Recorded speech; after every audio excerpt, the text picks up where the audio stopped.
Ahora sí, continuamos. Bueno, a ver, después de un poquito hablar algo de multiculturalismo y obviamente antes de entrar a hablar de la interculturalidad, que lo vamos a hacer con mayor profundidad el día sábado, es bueno entender, ¿no es cierto?, esta categoría de la cultura. Decía que la cultura es bastante compleja, polisémica, una categoría bastante desarrollada, ¿no?, en el ámbito antropológico, en el ámbito sociológico de igual manera, ¿no? Sin embargo, la cultura tiene mucho que ver con todo este sistema de creencias, de valores, normas, costumbres, conductas, artefactos, todo lo que se ha producido, ¿no es cierto?, en una determinada sociedad, ¿no? Y que a partir precisamente de esta condición cultural, pues se entra, ¿no?, en un proceso interactivo, en un proceso de diálogo con el otro, ¿no? Y pues la cultura como tal, aquí hay por ejemplo otro concepto, también se refiere al conjunto de rasgos distintivos, espirituales, materiales, intelectuales, afectivos. También engloba la parte artística, la parte de las letras, los modos de vida, los derechos fundamentales del ser humano, los sistemas de valores, las tradiciones, las creencias, y esta definición es ya de la UNESCO, ¿no?, ya formulada ya por 1992. Entonces, la cultura está formada por muchos componentes distintos, es decir, por muchas otras subcategorías, ¿no? Algunos fácilmente observables, es decir, no siempre la cultura es algo tangible, no algo material, no. Por ejemplo, algo que podría ser observable, algo que es cultural, por ejemplo, como el tema de la gastronomía, el folclore, las fiestas, el estilo de las viviendas, la música, el arte, la literatura, la vestimenta, son elementos culturales, ¿no?, que se pueden ver, ¿no?, podemos palpar, y que esto varía, ¿no es cierto?, de una cultura a otra cultura, ¿no? Sin ir muy lejos en el tema de la gastronomía, ¿no? La gastronomía paceña es un tanto diferente a la gastronomía, por ejemplo, de tierras bajas, ¿no? La música de igual manera, el tema del arte, pero también hay otros elementos culturales que son difíciles de observar, ¿no? Por ejemplo, el tema de la cosmología, ¿no? Cuando hablamos de la cosmología, cuando hablamos de la belleza, cuando hablamos, por ejemplo, de los valores, los ideales, todo esto, pues es algo cultural, ¿no? Pero no es algo material, ¿no? La lengua, por ejemplo, eh, se materializa pues en la escritura, ¿no? Pero así como tal, pues es un elemento intangible, ¿no? Algunas expresiones, algunas emociones, entonces, que también están dentro de la categoría cultural, ¿no? Por eso se dice, ¿no?, de que se aprende por un proceso de socialización la cultura, ¿no? No de forma hereditaria, es decir, genéticamente, ¿no? Es decir, no de pronto uno cuando nace ya nace con ciertos patrones culturales, no, sino esto se va aprendiendo, se va construyendo en el cotidiano vivir y obviamente siempre en el entorno social, primero en la familia, luego en la escuela, en la institución, de pronto de formación superior, en el trabajo, entonces uno va construyendo poco a poco, ¿no? Y esta transmisión es más de tipo social, no es una transmisión biológica. Entonces, y la cultura pues también va cambiando constantemente, ¿no? Se va dinamizando constantemente, se va adaptando a la nueva, diríamos, a la nueva estructura social, ¿no? Hoy en día, por ejemplo, es inminente, ¿no?, hablar de una cultura global, de una cultura condicionada, ¿no es cierto?, por, diríamos, por el sistema mundo moderno capitalista, ¿no?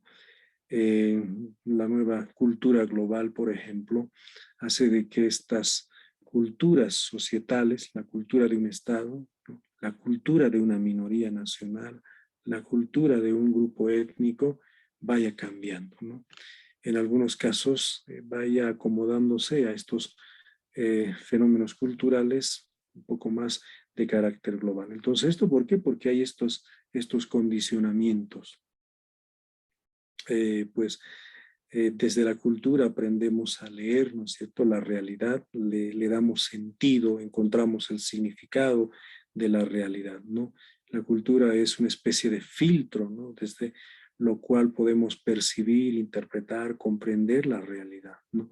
Por eso es que de pronto, por ejemplo, para un compañero, para un hermano paseño, digamos, ¿no?, para un ciudadano, para un eh, paisano nuestro, de pronto, entender, por ejemplo, el problema eh, del fenómeno político, por ejemplo, es muy distinto que a un cruceño, por ejemplo, ¿no? O sea, el fenómeno político, por ejemplo, lo interpretamos nosotros de una manera muy distinta, ¿no?, a lo que de pronto lo puede hacer pues los de la élite cruceña, por ejemplo, como Camacho, no sé, pues Marinkovic, Rubén Costas, muchos otros. ¿Por qué? Porque precisamente el tema cultural hace de que tengamos distintas perspectivas, distintas maneras de comprender la realidad o el fenómeno social, ¿no? Transmitimos la cultura a través de lenguaje, ¿no? A través de símbolos. Entonces, fíjense cuán polisémico es el tema de la cultura, ¿no? La cultura es un todo integrado, pues cada uno de los elementos se explica en relación a los restantes. Es decir, cuando hablamos, por ejemplo, de la lengua, que es el elemento cultural más significativo, más característico, más representativo de una cultura, integra otros elementos, ¿no? Por ejemplo, en el tema de los símbolos, condiciona, por ejemplo, la manera de interactuar con el otro, ¿no es cierto? Incorpora precisamente las distintas particularidades de una cultura, ¿no? Los estilos, las variantes dialectales, es decir, muestran precisamente esta diversidad al interior mismo de la cultura, ¿no? La cultura entendido como una red de signos que permiten a los individuos compartir, entender, ¿no es cierto?, todos los procesos o fenómenos comunicativos, ¿no? Entonces, pues la cultura es eso, ¿no? Por eso Pierre Bourdieu pues llama capital cultural, ¿no?, porque es toda una amalgama, ¿no es cierto?, de elementos culturales, es toda una riqueza, es todo un mundo, toda una perspectiva. Y es esto lo que precisamente mantienen, ¿no es cierto?, los grupos étnicos, las minorías nacionales, ¿no? Esta riqueza es lo que precisamente no están dispuestos, ¿no?, a perder, ¿no? Estos elementos culturales pues se han instituido, ¿no?, han tomado cierta institucionalidad. Por eso cuando, por ejemplo, hablamos de la cultura organizacional, por ejemplo, es decir, cómo se organizan las minorías nacionales, cómo se organizan los grupos étnicos, cómo toman decisiones, ¿no?, los grupos étnicos en ampliados, en cabildos, en asambleas o de pronto en instancias representativas. Esta institucionalidad, ¿no es cierto?, que hace que la propia cultura tome sus propias decisiones, ¿no es cierto?, hace de que sea diferente, ¿no es cierto?, con relación a otros. Por ejemplo, los del pueblo guaraní, la asamblea del pueblo guaraní.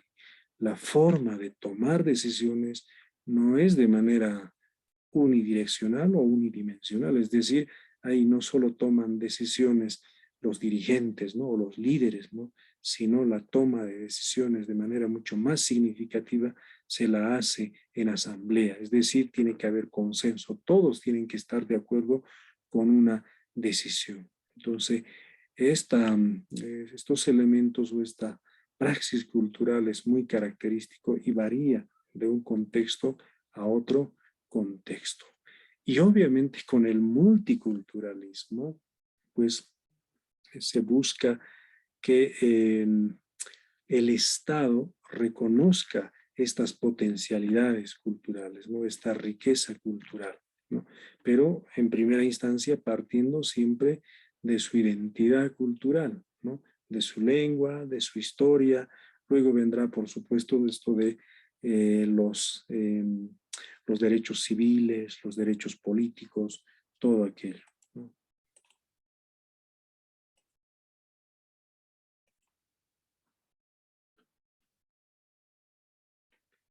Voy a, por favor, combinar con la siguiente diapositiva. Denme un segundito, por favor. Bueno, ahora sí, retomamos nuevamente esto, ¿no?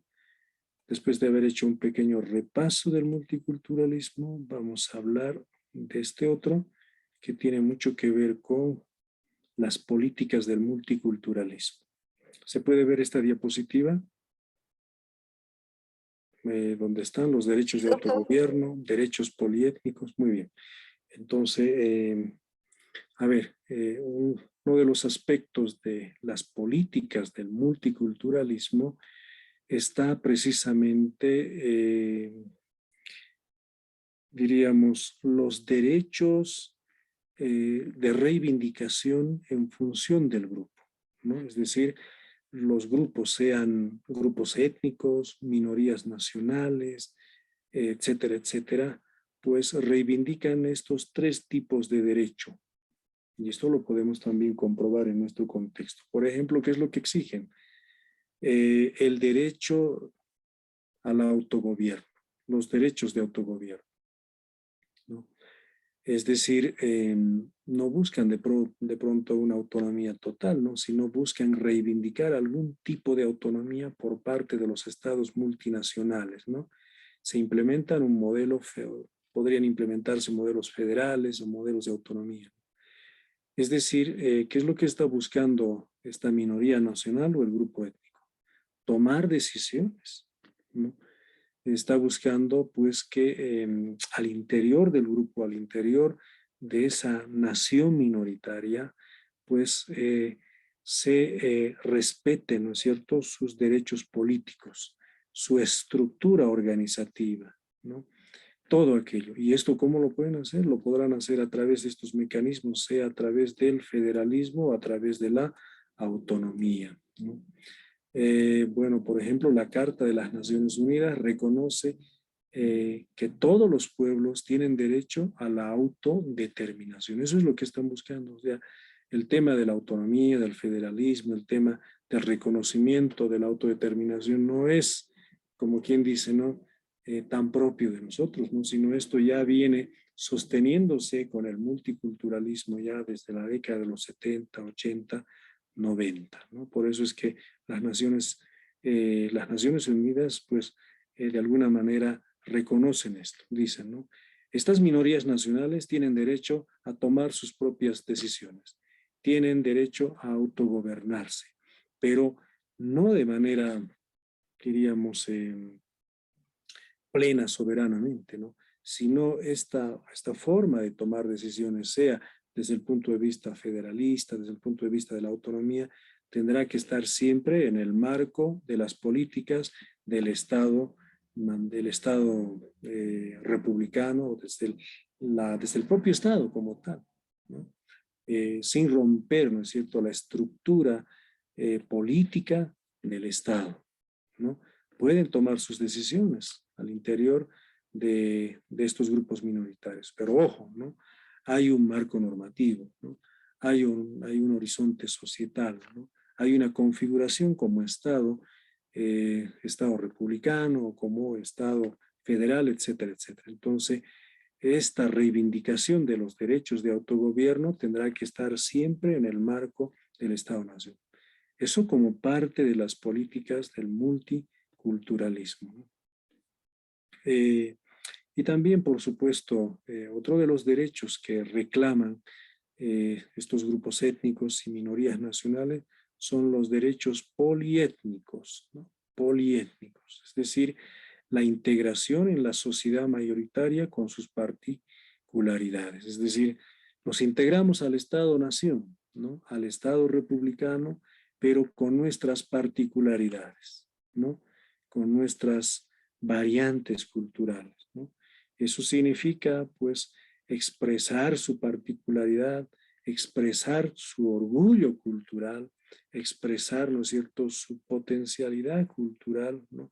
Sin obstaculizar en las instituciones, sean políticas, sean económicas o sociales, de la sociedad dominante, ¿no? Es decir, pueden mostrar ese orgullo cultural, pero no se olviden, ojo, que antes de ser aymaras, antes de ser incas, antes de ser quebequenses, están precisamente con una condición de ciudadanía nacional. O sea, antes son bolivianos, son estadounidenses, son canadienses, ¿no? Entonces, el multiculturalismo pues maneja esos niveles más o menos eh, de derechos, de reivindicación en el tema poliétnico. En otras palabras, con estos derechos poliétnicos se busca fomentar, ¿no es cierto?, la transmisión, el desarrollo de su lengua, de su historia, todo aquello, ¿no? Pero ojo, ¿no? Sin desmarcarnos de las políticas lingüísticas del Estado nacional, ¿no? Del Estado nacional. Entonces, esto tiene que quedar bien claro, compañeros, perdón, estimados doctorantes, ¿no?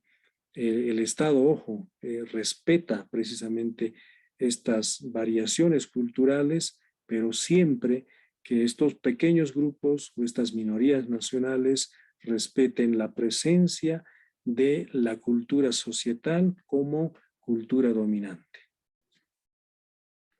Y por supuesto, hay algunas fases, algunas etapas de cómo se trabajan estos derechos poliétnicos, cómo se incorporan, ¿no es cierto?, en el Estado-Nación. Primero, pues hay una libertad de expresión sin prejuicios y sin discriminaciones, en teoría, ¿no? Por lo menos se busca con el multiculturalismo esto, ¿no? La libre expresión, ¿no? Que uno pueda en algún momento mostrar, por ejemplo, su vestimenta, su gastronomía, pueda mostrar incluso hasta el valor simbólico de su lengua, ¿no es cierto?, pero sin entrar en esto de la condición de discriminación. Es decir, hay que tolerar al otro, hay que respetar al otro, es decir, hay que respetar su lengua, su cultura, su historia, etcétera, etcétera, ¿no? Pero siempre y cuando, ojo, también ellos respeten en la misma condición mis valores culturales, ¿no es cierto?, mis potencialidades culturales. Una segunda fase, pues que exista una inclusión de las particularidades en el currículum educativo, ¿no? Con el multiculturalismo por lo menos se busca de que el currículum de la educación, del sistema educativo, de igual manera en el currículum universitario, se vayan incorporando algunos contenidos, ¿no es cierto?, de la cultura minoritaria, de los grupos étnicos, ¿no? Porque si no, pues relegar solo a lo doméstico también corre el riesgo de desaparecer. Entonces, es necesario que el Estado, pues también fomente estos espacios de reproducción cultural, ¿no? El tema de las subvenciones públicas para el mantenimiento de las prácticas culturales, ¿no? Es decir, no es simplemente generar ciertas normativas o ciertas condiciones para recrear esta variedad cultural, ¿no? Sino también cómo se fomenta esto desde los otros niveles o subniveles. Perdón, ¿me permiten un segundo?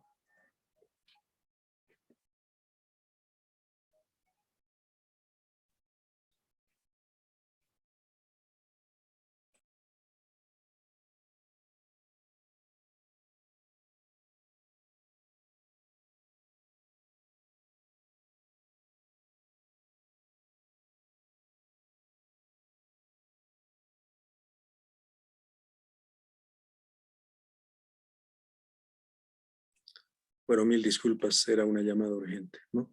Entonces, cuando hablamos de los derechos poliétnicos, estamos hablando precisamente de reconocimiento por parte del Estado de estas cualidades culturales, ¿no? En todos estos niveles.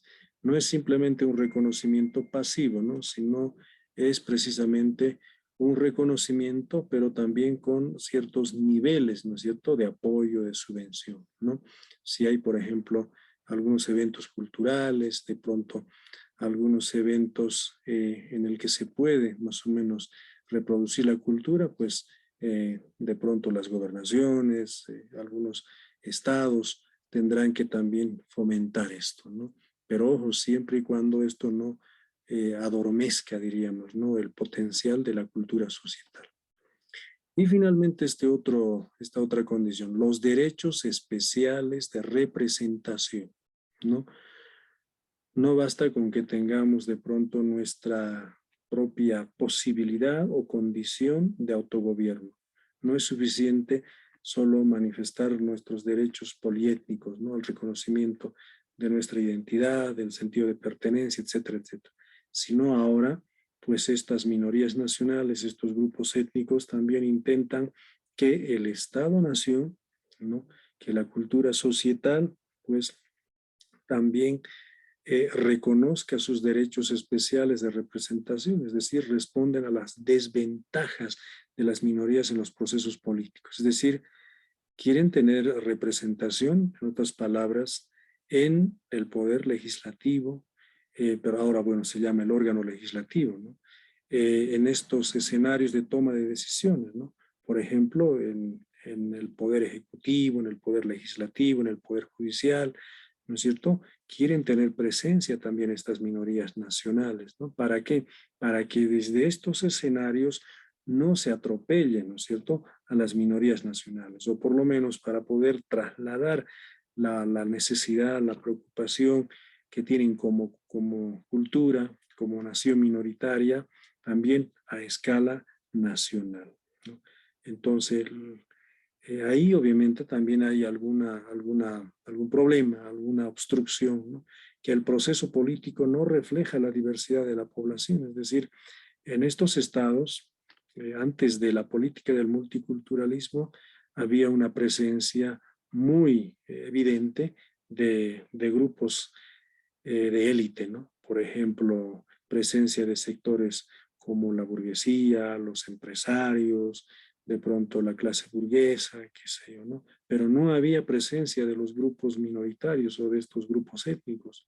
Entonces era un gran obstáculo para poder también tener presencia ahí, porque eso significa de pronto cambiar la propia constitución o el estatuto de ese estado, ¿no? Para que existan estos espacios de representación. Pero, como les digo, en los estados que han asumido voluntariamente al multiculturalismo como política de Estado, pues han cambiado, ¿no es cierto?, su estatuto, ¿no?, su compendio normativo, y han incorporado, aunque en menor escala, la representación de estos grupos étnicos, ¿no?, o de estas minorías nacionales, ¿no? Entonces, eh, precisamente también con esto, también los partidos políticos, ¿no?, han sido mucho más inclusivos, ¿no? Han tenido que incorporar la presencia de indígenas, de grupos étnicos en su propia estructura o en su propia institución partidaria, ¿no? También las formas de representación proporcional, ¿no? Es decir, eh, de alguna manera, de alguna manera en las circunscripciones o de pronto en estos escenarios también se resalta, ¿no?, la presencia de estas minorías nacionales, ¿no?, en función a la población, por supuesto, ¿no? Si hay una población mayoritaria de indígenas, es una población bastante grande de pronto, entonces pues tendrán mayor derecho de representación, ¿no?, en función precisamente a eso. También obviamente, por ejemplo, los grupos feministas han logrado participación en función a estos derechos especiales de representación en el Senado, en la Cámara de Diputados, que no es solamente presencia para indígenas, y eso lo hemos visto también a lo largo de la historia, ¿no? La presencia femenina, incluso también grupos, hasta movimientos como los ambientalistas, ¿no?, grupos que también han entrado, por ejemplo, a defender a los animales, ¿no?, han logrado representación, ¿no? No solamente los grupos étnicos, no solamente las minorías nacionales, sino también muchos otros grupos que han reivindicado estos derechos especiales de representación, ¿no? Hay una, diríamos, una presencia de estos escaños en los grupos más desfavorecidos, ¿no? Entonces, la política del multiculturalismo precisamente descansa sobre estos derechos, ¿no?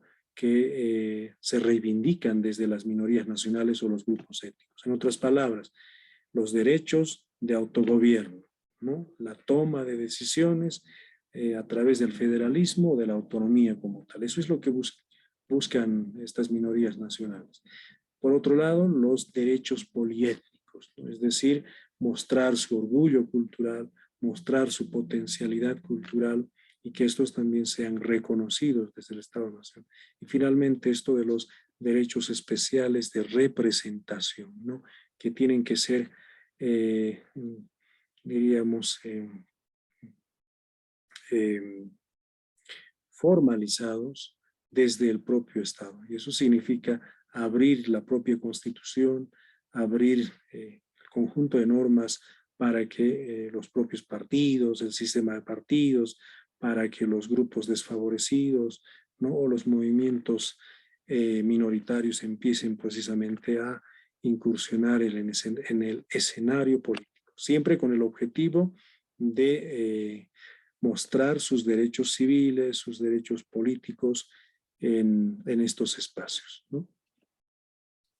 Tal vez hay alguna intervención al respecto antes de pasar a la otra diapositiva.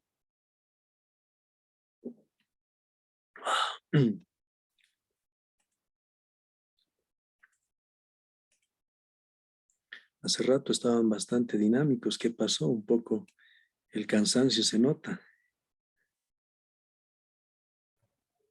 Doctor, buenas noches.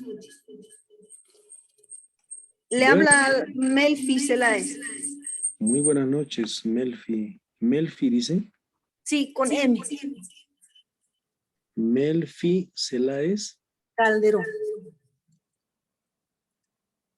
Hace rato creo que ya participó Melfi, ¿no? Lo tengo Sí. anotado. Sí, Bueno.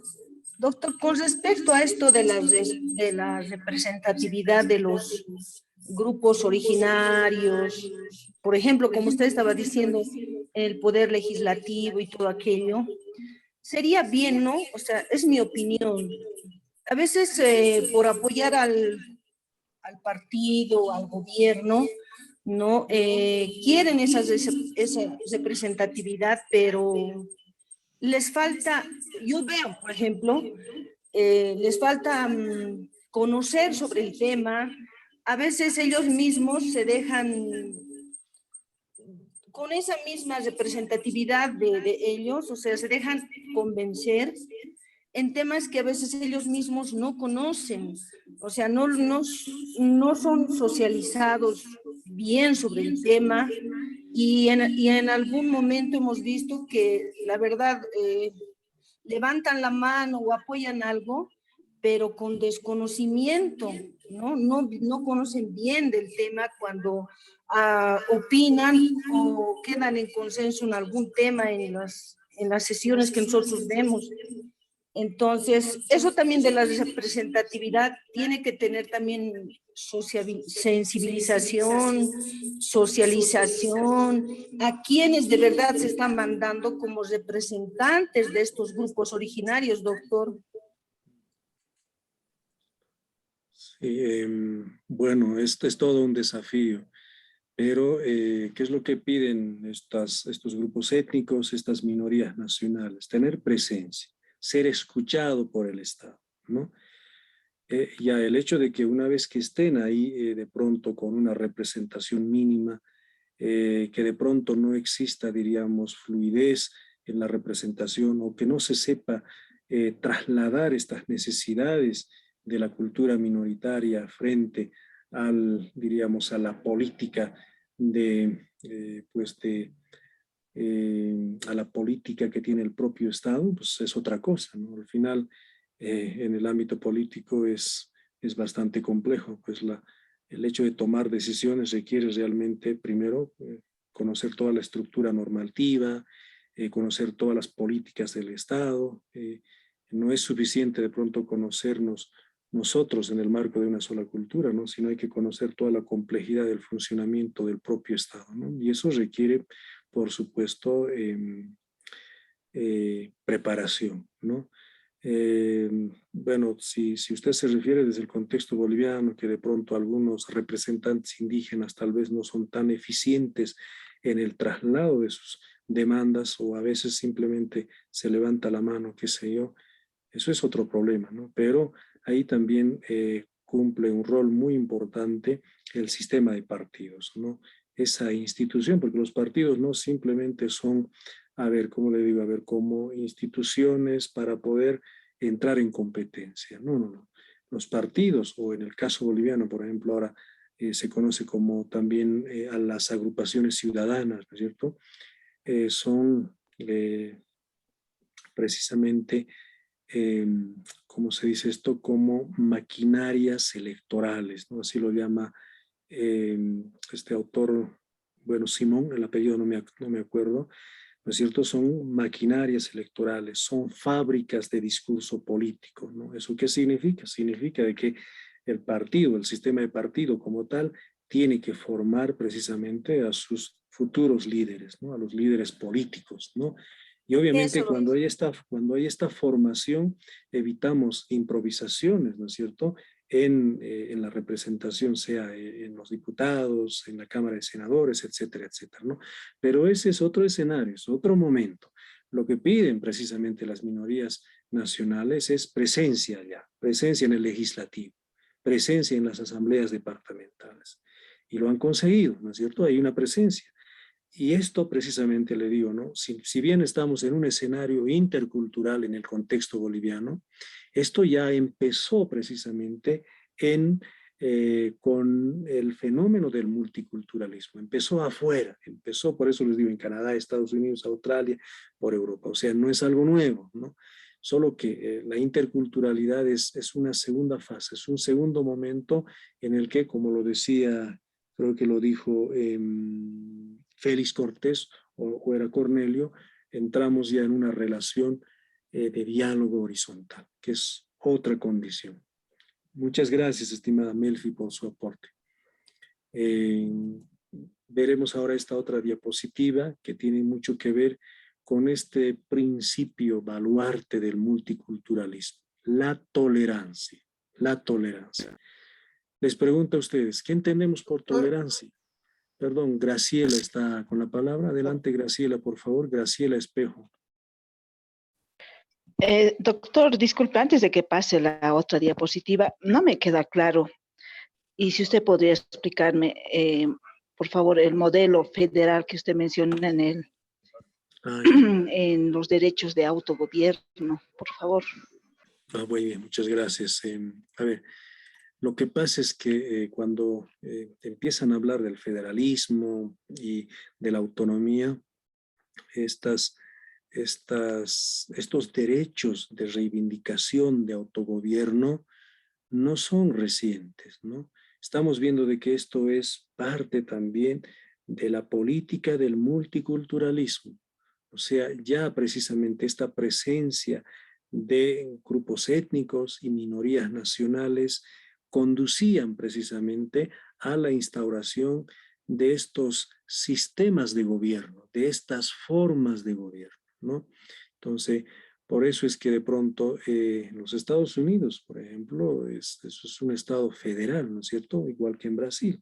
Entonces, en estos estados federales, cada estado toma sus decisiones, tiene su propio sistema normativo, tiene sus propias políticas, ¿no es cierto?, de desarrollo en el ámbito educativo, en el ámbito de la salud, etcétera, etcétera.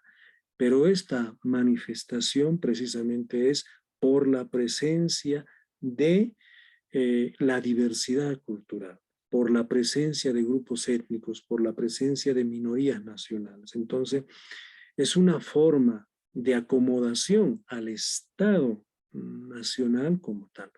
Entonces, si bien tenemos estados federales como Estados Unidos, cada estado federal está siempre enmarcado en el estado societal, en el estado, en la nación como tal, ¿no? Eso no de pronto existe la posibilidad de poder, digamos, desprendernos del estado nacional como tal. Entonces son mecanismos o son formas de gobierno para poder mantener la unidad y la soberanía del estado. Entonces, de esa manera el Estado, pues, como que da contento, digamos, ¿no? A las minorías nacionales y a los grupos étnicos, ¿no? Entonces hay que entenderlo desde esa política como estrategia de inclusión, ¿no? Como estrategia de tolerancia, ¿no? Porque si el Estado hubiera seguido, bueno, algunos estados hubieran seguido con esta política de homogeneizar a todos, de estandarizar a todos, pues el fenómeno, como quien dice, ¿no? De la fragmentación, de la división, hubiera sido inminente. Entonces, el multiculturalismo, por eso decíamos en la diapositiva anterior, es una política de Estado precisamente para poder reconocer la presencia de esta diversidad cultural y la estrategia para poder incorporarlos al Estado como tal. No sé si me dejo entender, estimada. ¿Quién estaba con la palabra? No Está bien, sé. doctor, sí, gracias. ¿Cómo se llama usted? ¿Quién estaba? ¿Quién es la que consultó? Para anotar, por favor. Graciela Espejo, doctor. Graciela Espejo. Bueno, entonces hablaremos un poco de este principio de la tolerancia. Es, digamos, el principio baluarte del multiculturalismo. ¿Qué entendemos por la tolerancia? Es un valor bastante conocido, muy trillado, diríamos, ¿no? En el lenguaje nuestro. ¿Qué entendemos por tolerancia? No sé, a ver, una reacción o un par de Doctor, aportes. Adelante. tolerancia pienso, o creo que es respetar valores, costumbres, todo aquello de las diferentes culturas, etnias que tenemos en Bolivia o en otros países, ¿no? Muy bien. Tolerar al otro, es decir, ser paciente con el otro, ¿no? O sea blanco, negro, indígena, cualquiera que sea su condición, pues hay que tolerar al otro. ¿Alguien estaba con la mano? ¿Melfi? No sé si es Melfi o... Sí, yo había comentado, doctor, perdón. Ah, ya. La manito entonces hay que bajar. Bueno, seguiremos entonces. Sí, la tolerancia es precisamente Sí, el valor, el principio representativo, pero tiene sus límites, ojo, ¿no? O sea, no es de pronto toda una taza de leche, ¿no? Porque de pronto en el enfoque multicultural seamos tolerantes, de pronto hemos entrado en una relación horizontal, ¿no? No, sino más bien la simetría, ¿no? Es muy evidente en este enfoque del multiculturalismo, ¿no? Se ve la diapositiva, ¿no? Cuidado que esté hablando. Perdón, mil disculpas. Cuidado que esté hablando también con otras diapositivas, ¿no? Hay que cambiar de diapositiva, doctor. No estoy entonces con esto. Uy, estoy. A ver, por favor. Creo que estoy con otro de verdad. Ahora estoy hablando de esto, de esta diapositiva. ¿Se ve? Sí. se ve. Muy bien. La tolerancia y sus límites. Este valor fundamental del multiculturalismo.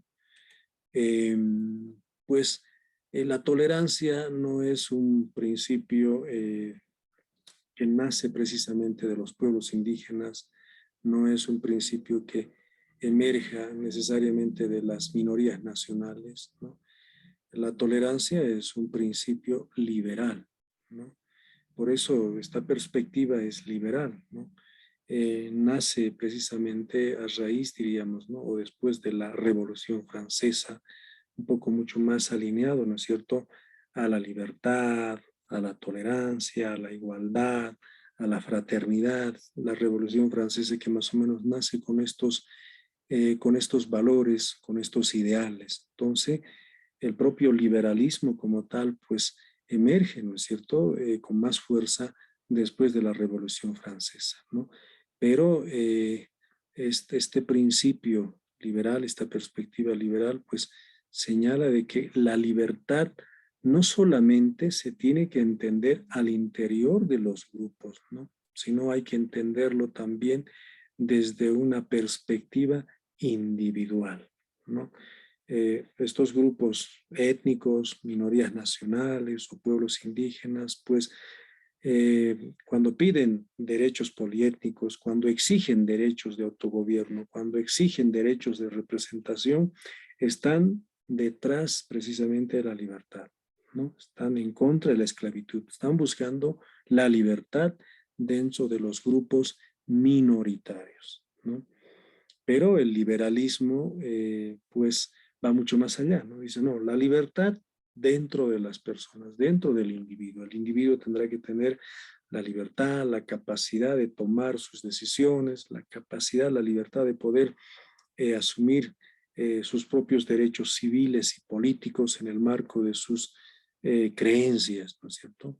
Entonces, eh, se busca la igualdad entre los grupos minoritarios y mayoritarios, ¿no? Igualdad de condiciones entre mayorías y minorías. Y obviamente por eso esta cultura societal, si ustedes ven aquí este engranaje, intenta articular, ¿no?, al grupo étnico y a la minoría nacional. Es decir, intenta más o menos respetar estas diferencias, pero siempre en el marco de la cultura societal, siempre respetando, ojo, ¿no?, la libertad dentro de cada grupo, siempre buscando la igualdad dentro de cada grupo. Entonces, esto les decía hace rato, fíjense, el liberalismo y la tolerancia, ¿no? La tolerancia como un principio liberal. El liberalismo, pues, busca la autonomía personal, ¿no? La corriente liberal como tal no nace para proteger a grupos étnicos o a minorías nacionales. Nace precisamente para poder respetar la autonomía personal, o sea, la libertad del individuo, ¿no?, la toma de decisiones como individuo, como persona, ¿no? Ese es el principio liberal, ¿no? Se busca la libertad de conciencia individual, la libertad de perseguir los propios fines constitutivos, ¿no?, como persona. Y esto está bastante asociado con los derechos humanos fundamentales, ¿no? Hoy en día esto está bastante establecido, ¿no? Todos buscamos libertad individual, libertad de conciencia, libertad de expresión, libertad de seguir nuestros propios fines, ¿no? Luchar por nuestros propios fines, ¿no?, desde el punto de vista individualista. Sin embargo, aplicado este principio a los grupos, pues entendemos precisamente de que los grupos étnicos, las minorías nacionales, los pueblos indígenas y muchos otros grupos minoritarios, pues tienen que aprender a buscar sus derechos siempre en el marco de los derechos, de sus derechos colectivos, como grupo, ¿no? El liberalismo hace un cuestionamiento duro a veces a esta forma de exigir los derechos, porque si bien como grupo exiges representación, exiges expresar tus derechos poliétnicos, exiges autonomía, ¿no?, como tal, pero ojo, a veces se dan también fenómenos de opresión al interior del mismo grupo, ¿no?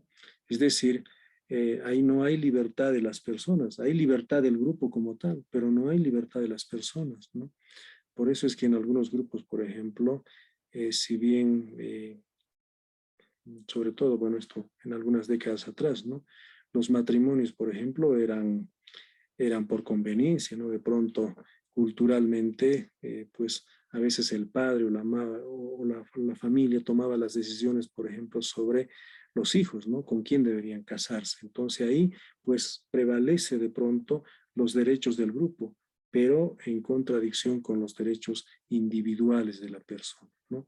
Los estados republicanos emergen precisamente en función a estos derechos humanos fundamentales: autonomía personal, libertad de conciencia, libertad individual, ¿no?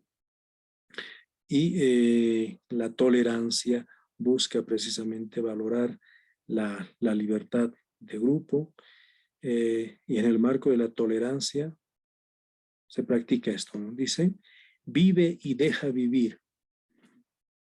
No interfieras, no hay interferencia recíproca, es decir, se respeta al otro, ¿no? Se tolera al otro, se deja vivir al otro en el marco de sus usos y costumbres, en el marco de sus potencialidades culturales, ¿no?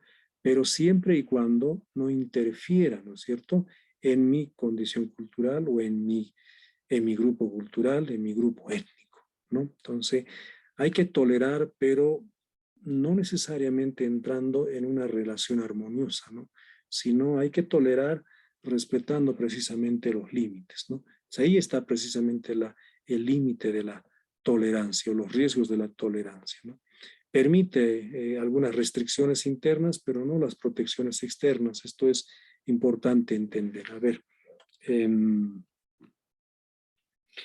las minorías nacionales, los grupos étnicos, ¿no es cierto?, al exigir los derechos colectivos, pues generan restricciones internas. Es decir, como grupo asumen, por ejemplo, las decisiones de poder mostrar sus cualidades culturales en el tema de la gastronomía de pronto, ¿no? O sea, como cultura, o su folclore, o su música, ¿no? Como cultura, ¿no? Pero estas formas de manifestar, pues pueden restringir, ¿no es cierto?, los derechos de las personas. Son las restricciones internas, ¿no? Es decir, por ejemplo, condicionan, por ejemplo, de que puedas vestirte de una manera, ¿no? O sea, todos tienen que adoptar esa forma de vestir. Todos tendrán que adoptar, diríamos, una particularidad en cuanto a música se refiere, ¿no? Si ahí no hay, por ejemplo, de pronto, libertad para discrepar dentro del grupo. ¿Por qué? Porque así lo establece el grupo. Entonces ahí hay restricciones internas.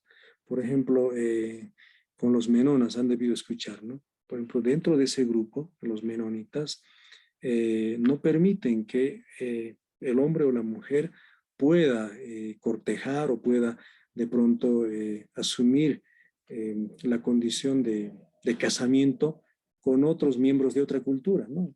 Tienen que casarse solamente dentro de esa condición. Entonces ahí hay restricciones internas, ¿no?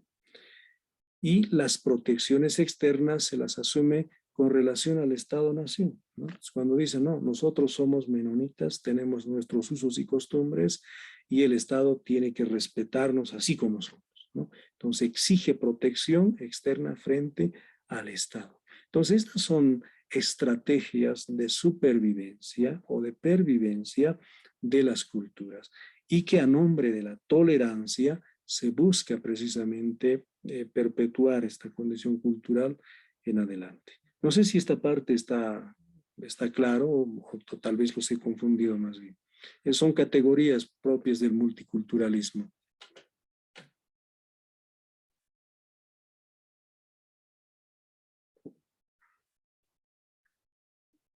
Melfi otra vez, no sé, o es que la manito nomás está levantado. No, doctor, en esto también tendría que ver las religiones, ¿no? Porque en Muy algunos bien. grupos de religiones, o sea, tienen también sus restricciones internas, ¿no? Eso también. Sí, muy bien. La espiritualidad, las religiones, ¿no?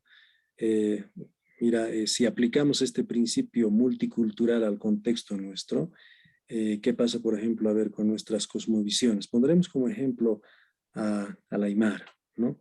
El hecho de hacer, diríamos, las mesas, las ritualidades, el agradecimiento a la Pachamama, todo aquello en el marco del respeto a la Madre Tierra, todo aquello. Entonces, esta práctica cultural, pues, se tiene que asumir dentro de todo el grupo, ¿no? En lo posible siempre con la misma convicción, ¿no? No hay posibilidad de poder de alguna manera discrepar, ¿no? Si tú no estás de acuerdo con esto, de pronto te has vuelto cristiano, asumes otra identidad, pues eres excluido del grupo, ¿no? Entonces, ahí hay restricciones al interior del propio grupo, ¿no? pero también como aymara o como quechua, estás exigiendo respeto, ¿no es cierto?, con relación al Estado. El Estado tiene que respetar estos valores y costumbres, los usos y costumbres, todo esto, ¿no? Entonces estás pidiendo protección, ¿no? Las protecciones externas. Y obviamente esto, en el marco de la tolerancia, pues se la puede entender como lo que señala en la diapositiva, ¿no? Vive y deja vivir. Es decir, déjenos practicar nuestros usos y costumbres como quechua y aymara, y mientras suceda eso, pues nosotros seremos un boliviano más en el marco, obviamente, de la cultura societal, ¿no? ¿Y qué es lo que hace de pronto el aymara, el quechua? Pues para ser boliviano hace su servicio militar, de pronto entra a las instituciones educativas, se forma como un boliviano más, ¿no? Pero sin perder sus valores, sus usos y costumbres. Entonces son estrategias de Doctor, supervivencia de esta cultura, ¿no? Adelante, doctor, estimado sí, Victoria. eso, por ejemplo, me recuerda a una palabra que nace con el nombre de sincretismo, ¿no?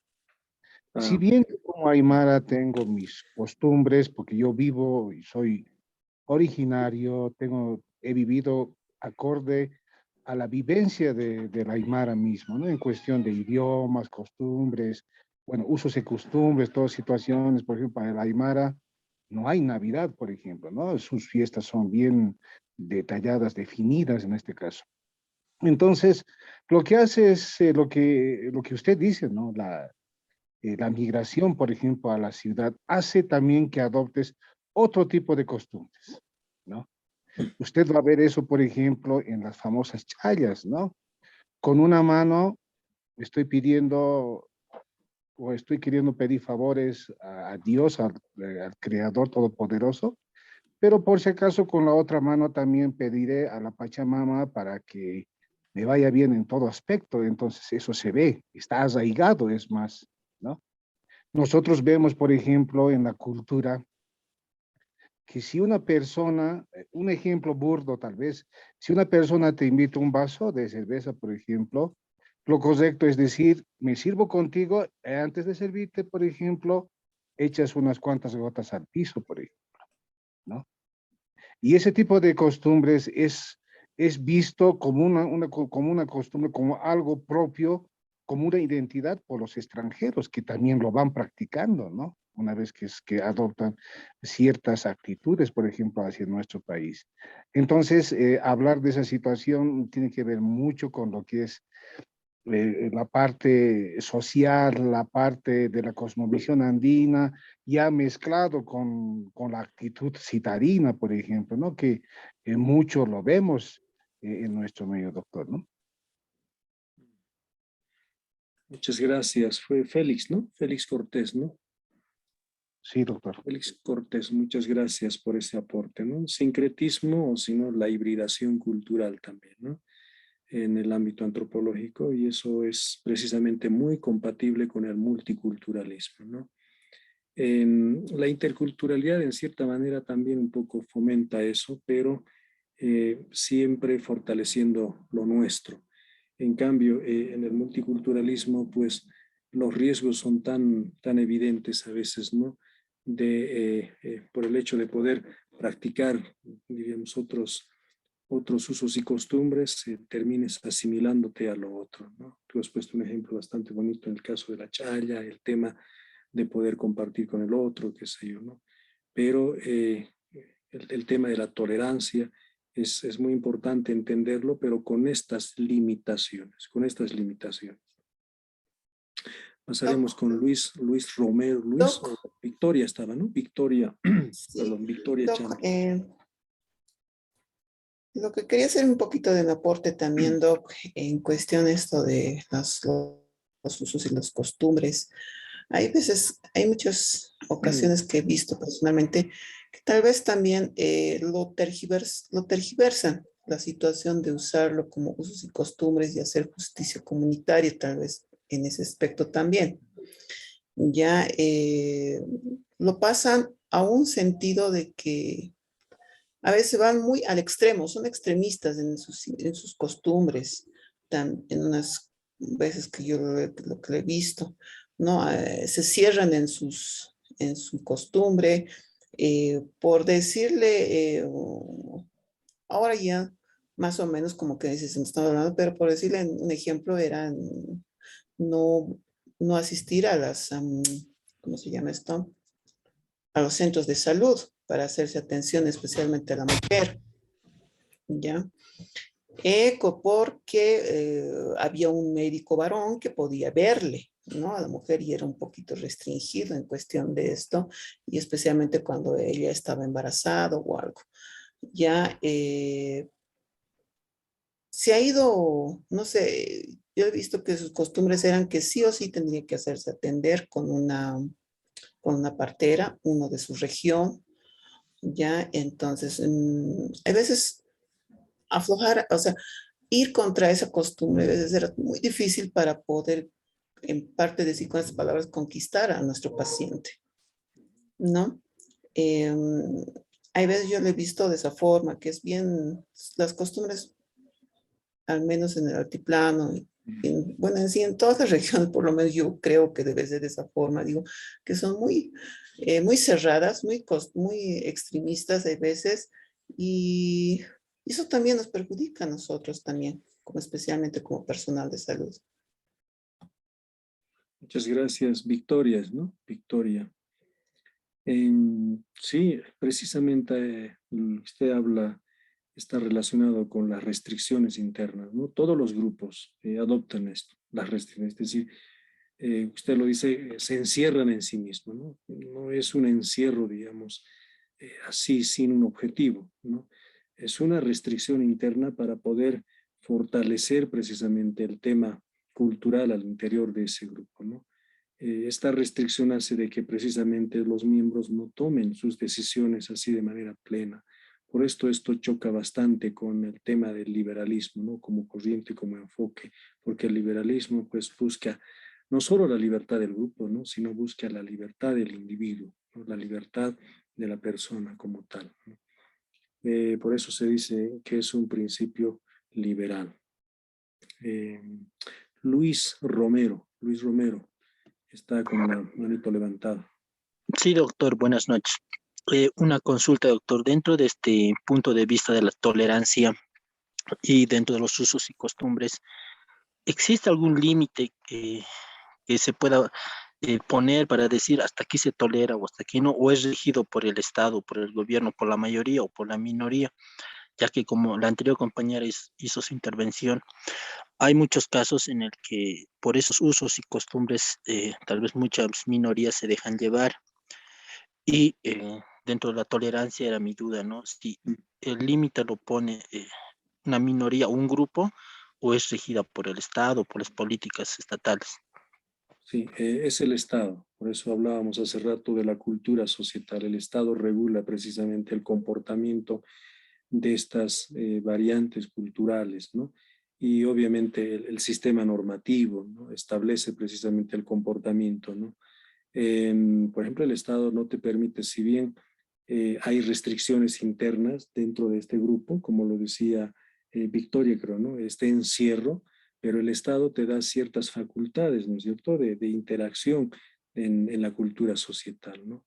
Y ahí obviamente te abre estas posibilidades el Estado. Entonces, la tolerancia de alguna manera es regulada desde el propio Estado, ¿no? O desde los otros niveles de gobierno, pero también entre grupos, por supuesto, ¿no? Uno empieza por eso a tolerar al otro, pero esta tolerancia a veces también es condicionada por el propio grupo, ¿no? Por el grupo étnico, por la propia minoría nacional, por la propia cultura. ¿Cómo tolero? En el marco precisamente de mis creencias, ¿no? Entonces a veces estas condiciones culturales, pues en lugar de tolerar y respetar, pueden generar, como quien dice, ¿no? Actitudes bastante negativas, ¿no? Como el tema de la discriminación, el tema del racismo, ¿no? ¿Por qué? Porque entiendo que el otro, pues es, no sé, pues es más inferior, de pronto que sus valores, sus principios, su sistema normativo, sus instituciones son más inferiores. Entonces empiezo a subvalorar al otro, ¿no? Entonces ahí prácticamente la tolerancia pues no tiene mucho asidero, ¿no? Entonces, frente a estas actitudes para que no existan posiciones tan radicales o exacerbadas, pues la cultura societal, el Estado, regula con el sistema normativo, ¿no? Seguiremos entonces, a ver, con esto del liberalismo. No sé con cuál diapositiva estoy ahorita. Sigo con esto, creo, ¿no? Está con el 4, doctor. Con el Con 4. liberalismo político y liberalismo comprensivo. Perfecto, ¿no? Y aquí hay un pequeño error. En el caso del liberalismo político y el liberalismo comprensivo, esto en el marco de del enfoque teórico de Wilkin Lica, el texto por si acaso también está ahí en la plataforma para que con más tiempo ustedes lo puedan revisar. Es bastante importante la lectura para entender el verdadero sentido del multiculturalismo, ¿no? El liberalismo político, pues en el sentido de que las personas son comunitarias en su vida privada, es decir, en su vida doméstica, ¿no? Las personas son liberales en su vida pública. Entonces, con el liberalismo político entendemos de que tomar decisiones, ¿no? De pronto en la casa, en la familia, al interior de la familia, es practicar, ¿no es cierto?, la vida comunitaria en lo privado, el liberalismo político. O sea, a ese nivel, a nivel familiar, a nivel de zona, de barrio, qué sé yo, se pueden tomar decisiones, ¿no? De tipo comunitario. Pero cuando estas decisiones toman mayor escala, ¿no? Las personas son liberales en su vida pública, es decir, ya cuando se incursiona, por ejemplo, en la vida, no sé, pues en la vida sindical o de pronto en la vida política, sea como senadores, diputados, asambleístas, todo aquello, estás asumiendo el liberalismo político en un sentido público, ¿no? Entonces ahí ya no te focalizas solamente a un grupo minoritario, ¿no? Sino ves el bienestar de la cultura societal, o sea, de la sociedad en general, ¿no? Entonces estas distinciones son importantes en un sentido de la protección del grupo, no solo como minoría étnica, ¿no? Sino también como cultura societal, como Estado, ¿no? Y obviamente como Estado buscas también el bienestar en el marco de la soberanía, ¿no? Como Estado. Entonces, este es el ideal del liberalismo, ¿no? El ideal de la libertad de la ciudadanía, ¿no? Esta idea del liberalismo es claramente trabajado por el sistema educativo, ¿no? El Estado como tal quiere tener presencia en todos los espacios, en todas las culturas. Entonces, con el liberalismo político incide, ¿no es cierto?, en todos los contextos para poder mantener la unidad del país, para mantener la soberanía del Estado en un sentido armonioso, pero desde el punto de vista del Estado, ¿no? En el liberalismo comprensivo, pues entendemos de que estos grupos étnicos, estas minorías nacionales, también tienen sus particularidades, por eso decíamos hace rato, ¿no? Con la autonomía, con el federalismo, intentan mostrar su forma de tomar decisiones, su forma de hacer política, en otras palabras, ¿no? Entonces eso hay que respetar frente al Estado. Por eso decíamos al comienzo, los estados multinacionales, los estados poliétnicos, ¿no? También han aprendido a tomar las decisiones, ¿no? Pero no solo como estados, sino también dentro de los grupos, dentro de las minorías nacionales. Entonces ahí se muestra, ¿no es cierto?, el liberalismo comprensivo también. Esto desde el punto de vista del multiculturalismo, probablemente muchos estén tal vez cansados, pero es necesario que por lo menos entendamos de que el multiculturalismo, con sus principios de tolerancia, del liberalismo, ¿no es cierto?, buscan promover el reconocimiento de la diversidad cultural, de tolerar la diversidad cultural. Pero nosotros, a ver, desde el contexto boliviano, incluso desde el contexto latinoamericano, vemos que no es suficiente. La política del multiculturalismo es una política inventada desde el Estado, ¿no? Y que todavía fomenta la estratificación de las culturas, ¿no? desde el multiculturalismo todavía es evidente culturas superiores, culturas inferiores, qué sé yo, ¿no? O culturas dominantes, o culturas oprimidas o dominadas, qué sé yo. Entonces, estas son las contradicciones, ¿no? Diríamos, los aspectos negativos del multiculturalismo. En Bolivia, por eso ahora se habla de la interculturalidad como paradigma, como geopolítica, ¿no? Incluso asumida desde el propio Estado para entrar en un proceso de transformación donde ya no hayan estas asimetrías, estas desigualdades, estos desencuentros que son todavía evidentes con el multiculturalismo. Pero ojo, el multiculturalismo es un primer momento, es una primera fase de reconocimiento a la diversidad cultural. En la plataforma les he dejado muchas diapositivas para que lo revisen, para que un poco también lo contrasten con el libro. Las diapositivas tienen mucha relación con las lecturas, ayuda bastante a comprender el sentido, ¿no es cierto?, del multiculturalismo. Esto, por ejemplo, en las carreras de sociología y de antropología, pues se discute en todo un semestre, ¿no? Pero por lo menos, ¿no?, con tocar en esta primera sesión, por lo menos creo que deberíamos disipar nuestras dudas en que multiculturalismo e interculturalidad no son equivalentes, no son sinónimos, ¿no? Son enfoques, son modelos totalmente, bueno, no totalmente, ¿no?, sino son modelos diferentes, ¿no?, que tienen otra concepción. No sé si estamos de acuerdo para ir cerrando esta primera sesión, o tal vez hay alguna observación, acotación final. Doctor, un comentario. Adelante, estimado. ¿Quién está con la palabra? Marco Cara, doctor. Adelante, Marco. Solo una pequeña, bueno, para que me quede claro. Podríamos decir que, bueno, la multiculturalidad, en el momento en que una de las culturas deja de ser imponente, llega a dar paso a una interculturalidad. Así es. Es lo más aproximado, sí.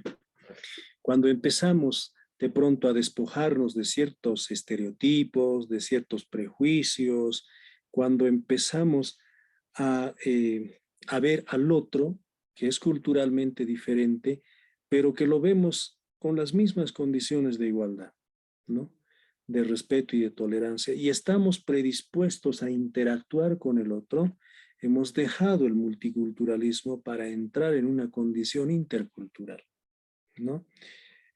Por ejemplo, a ver, ustedes como médicos, estoy seguro, por ejemplo, de que tienen una actitud de tolerancia frente a la medicina tradicional, ¿no? Saben que de pronto la huirahuira, el eucalipto, también son opciones curativas, ¿no? Entonces está ahí, pero todavía en la condición de muchos médicos está de que el conocimiento científico, ¿no?, de pronto la medicina que viene pues desde estas industrias farmacéuticas es lo máximo, ¿no? Tiene mucho más resultados, ¿no? Entonces, con esa actitud, por ejemplo, estamos demostrando ser multiculturales, ¿no? Estamos de alguna manera mostrando, ¿no es cierto?, la relación desequilibrada o una relación vertical entre culturas. La cultura occidental, ahí con todas sus potencialidades, con todos sus aportes, y las otras culturas, las indígenas con su medicina tradicional, en una condición todavía de subvaloración. Pero cuando asumimos otra actitud, una actitud intercultural, pues vemos a estas dos fuentes, diríamos, de la medicina, a la medicina ancestral, tradicional, y obviamente la medicina que la conocemos todos, es decir, esto que viene por el lado de la ciencia y la tecnología, como equivalentes o como, diríamos, como complementarios. Estamos entrando en una condición intercultural, ¿no? Es muy diferente. Lo vamos a trabajar eso el día sábado, estimados doctorantes. Sin embargo, No soy médico, pero creo que desde esta condición de entender el multiculturalismo y la interculturalidad, pues ustedes van a ir irradiando esto con mayor fuerza, con mayor peso en, bueno, pues en el campo de su profesión, ¿no? Muchas gracias. La última intervención de quién fue, disculpe, no pude anotar correctamente. La última intervención. Marco Antonio Cala, doctora. ¿Perdón? Marco Antonio Cala. Marco Antonio Cala. Muy bien. Muy agradecido con esta primera sesión. La grabación lo vamos a subir en la plataforma como corresponde para que ustedes puedan revisar nuevamente y les invito a leer la lectura de la primera unidad didáctica. Voy a subir mañana algunas otras lecturas con relación a la segunda unidad para que lo trabajemos el día sábado, igual a esta misma hora, ¿no? A las 19 horas. Muchas gracias, muy agradecido y nos vemos el día sábado a las 19 horas. Buenas noches, doctor. Buenas noches. Buenas noches, doctor. Buenas noches, doctor. Todos. Gracias, doctor. Buenas noches.